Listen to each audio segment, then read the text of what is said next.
আসসালামু আলাইকুম। আজকে এসেছি একটা গুরুত্বপূর্ণ টপিকস নিয়ে কথা বলার জন্য, যেটা আমরা সবাই জানি, কিন্তু তারপরও এই জিনিসটাতে আমাদের কোথায় যেন একটা ল্যাকিংস থেকে যায়।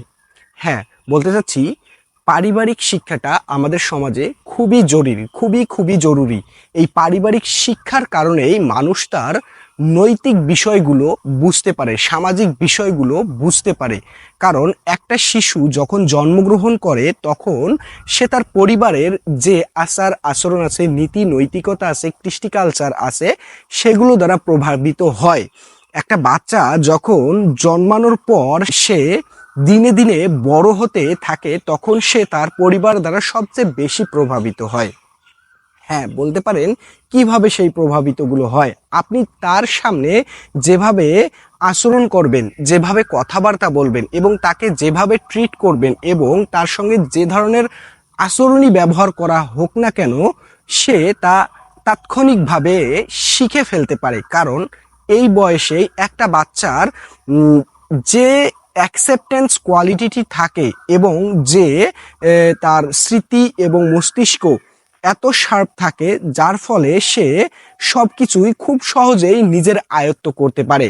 আপনি তাকে এখানে যা শেখাবেন সে সেভাবেই তার মনের অজান্তেই যে সাবকনসিয়াস মাইন্ড আছে সেই মাইন্ডকে সে ট্রিট করা শুরু করবে এবং সেভাবেই সে গড়ে ওঠা শুরু করবে। সুতরাং বলতে চাচ্ছি যে তার যে পারিবারিক শিক্ষাটা, তার যে প্রাথমিক যে শিক্ষাটা, সে কিন্তু পরিবার থেকেই পাচ্ছে। সুতরাং আমাদের খুব বেশি করে সতর্কতার সাথে খেয়াল রাখতে হবে যে বাচ্চাকে সাথে আমি কিভাবে ট্রিট করতেছি, তাকে আমি কি শিক্ষা দিচ্ছি, সে ভবিষ্যতের জন্য কেমন ভাবে তাকে আমি প্রস্তুত করতেছি।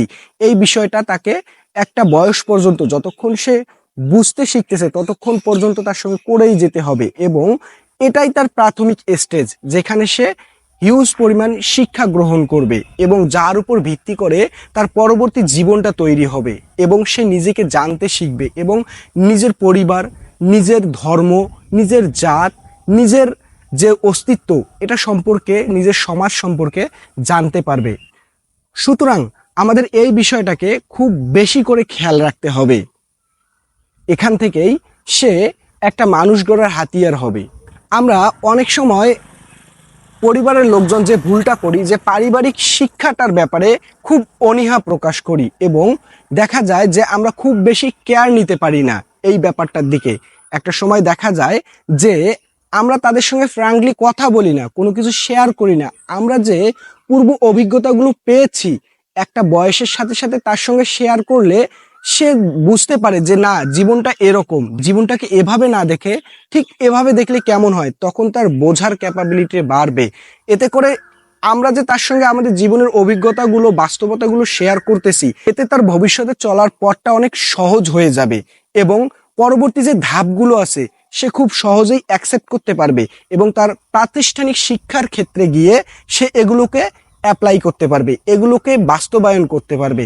তার জানার বিষয়গুলো আরো ব্রড আকারে বিস্তার লাভ করা শুরু করবে, সে বোঝার চেষ্টা করবে। সুতরাং আমাদের যে বিষয়টা খেয়াল রাখতে হবে, একটা সন্তান যখন বেড়ে উঠতেছে, শৈশব থেকে কৈশোরে, কৈশোর থেকে বয়সন্ধিকালে, বয়সন্ধিকাল থেকে যুবক বয়সে, তো তাকে স্টেপ বাই স্টেপ যদি সবকিছু বুঝিয়ে দেওয়া যায়, শেয়ার করা যায় এবং জিনিসগুলো সম্পর্কে সচেতনতার সাথে তাকে নার্সিং করা যায়, দেখা যাবে যে সন্তানটা পারিবারিক শিক্ষার দিক থেকেও এগিয়ে থাকতেছে এবং প্রাতিষ্ঠানিক লাইফে গিয়ে যে কি ধরনের পরিস্থিতির শিকার হতে পারে তার সঙ্গে যদি শেয়ার করা যায়, তাহলে দেখা যায় ওভারঅল বিষয়টা তার মনোমস্তিষ্কে সুন্দরভাবে প্রতিষ্ঠিত হয় এবং সে অনুযায়ী সে তার ভবিষ্যৎটাকে গুছিয়ে সাজিয়ে সতর্কতার সাথে পথ চলা শুরু করে। সুতরাং আমি মনে করি যে পারিবারিক শিক্ষাটা খুবই খুবই খুবই জরুরি, যেটা আমরা অনেক পরিবারের লোকজনই সঠিকভাবে দিতে পারি না। সুতরাং এই ব্যাপারে আমাদের সকলকে সচেতন হওয়া উচিত এবং সচেতনতার সাথে পরিবারের সন্তানদের সাথে ট্রিট করা উচিত। ভালো থাকবেন সকলে।